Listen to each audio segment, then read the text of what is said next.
You're listening to Fast Facts Perio Edition. And now, here's your host, Katrina Sanders. Hello, and welcome to Fast Facts Perio Edition. Okay, I am so excited about this research study I'm sharing with you this week because this is the kind of stuff that just blows my mind. Okay, so we're going to do a little bit of a way back playback. We have previously on Fast Facts Perio Edition discussed PISA score. PISA score stands for Periodontal Inflamed Surface Area. So I want you to think about it this way.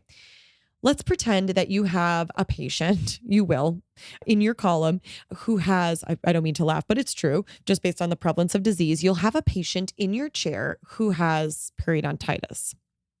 This patient who has periodontitis will likely present with advanced probing depths, maybe generalized 4, 5, 6, maybe some 7 millimeter probing depths. And if you think about that patient and the amount of surface area of their sulcular epithelium that's ulcerated, right? Think about that. 4 millimeters of ulcerated tissue, 5 millimeters of ulcerated tissue, 6 or 7 millimeters of ulcerated tissue, and take the number of probing depths that patient has in the mouth and think about what that would mean from a surface area standpoint. How much of the mouth, how much in the way of the periodontal tissue is actually ulcerated? If you could add all of those little millimeters, squares of all of those little pockets together into a size or a surface area, how much infection is sitting in the mouth? And we compare that with maybe somebody who's considered stable or healthy, where that person maybe has healthy sulcus areas. So probing depths of 1, 2, or 3 millimeters where there's no bleeding. And the surface area is limited to 1 to 3 millimeters because we have optimal attachment, a nice seal around the neck of the tooth. So we're looking at two different patients who likely have two dynamically different surface areas of infection. So I'll say this, in the PISA score world, the periodontal index surface area world, this is not a new concept. We've been looking at PISA score in the periodontal world for forever. We've looked at things like a healthy patient. So a healthy patient is a patient in which less than 10% of the mouth will bleed. We'll forgive that. A healthy patient has a PISA score of about 0.3 centimeters squared. So I want you to picture that really fast. That's like the size of a paper cut. So in your patient, typical prophylactic patient who is considered healthy, which again, we will forgive less than 10% of the mouth bleeding. If you take all of the areas in that patient's mouth and you add up the surface area of those less than 10% bleeding sites, that PISA score is the size of a paper cut. So pretty small.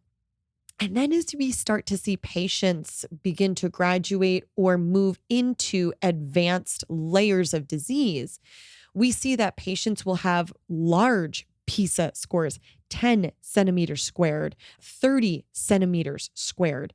And if you think about what that surface area is, for example, a patient who has stage 3 periodontitis has a PISA score about the size of a diabetic foot ulcer.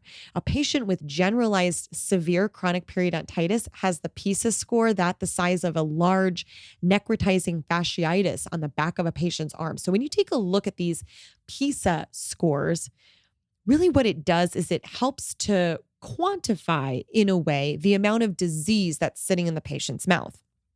That gives us a lot of information because although we recognize and can look at a periodontal chart and evaluate the areas in the mouth where there are advanced probing depths and pus and bleeding and all of these other areas of concern, it is hard to quantify how much infection or disease that is for a patient.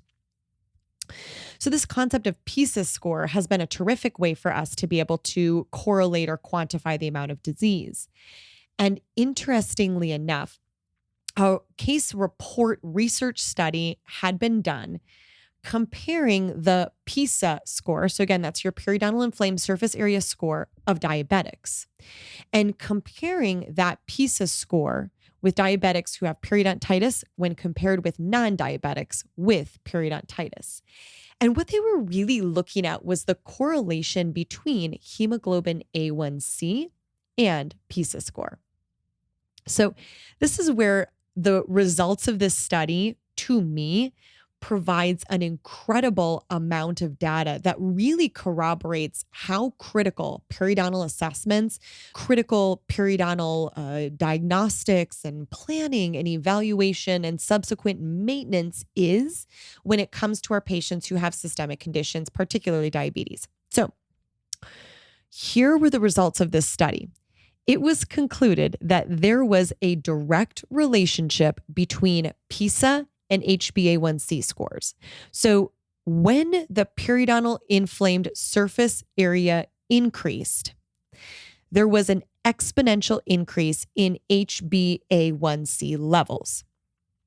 This gives us an incredible amount of data that tells us not only the fact that periodontitis is a driver for uncontrolled diabetes conditions, for example, but this also specifically gives us information about the fact that an increase in a handful of pockets in a few corners of the mouth will increase that periodontal inflamed surface area, which can in turn increase those HbA1c readings, making it that much more difficult for our diabetic patients to control their glycemic status. That there is a direct correlation between periodontal inflammatory conditions and the glycemic status. That dose-response relationship has been well documented.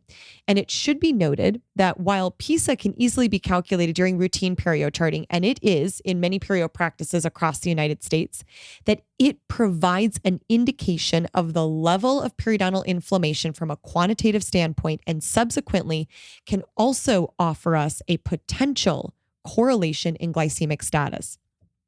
Now, we're beginning to see that in dental practices across the United States, in patients who have a high PISA score, that it is now advised that these individuals be considered for testing in a point of service HbA1c or fasting plasma glucose estimation inside of dental practices, noting that the HbA1c is truly considered that gold standard test to monitor glycemic control. So now we're beginning to recognize that inflammation of the periodontium becomes a critical driver for our diabetic patients. And ultimately, the more that we can control that PISA score, the amount of surface area in the mouth where there is inflammation and infection, that we can have a positive influence on our diabetic patients' HbA1c. Okay, I just found that to be absolutely fascinating and truly a driver inside of how critical it is for us to be timely, practical, and pragmatic in controlling levels of inflammation for our diabetic patients. This has been another episode of Fast Facts Perio Edition with Katrina Sanders. Please feel free to reach me on Instagram at The Dental Wine Genist or on my website, www.katrinasanders.com. Cheers.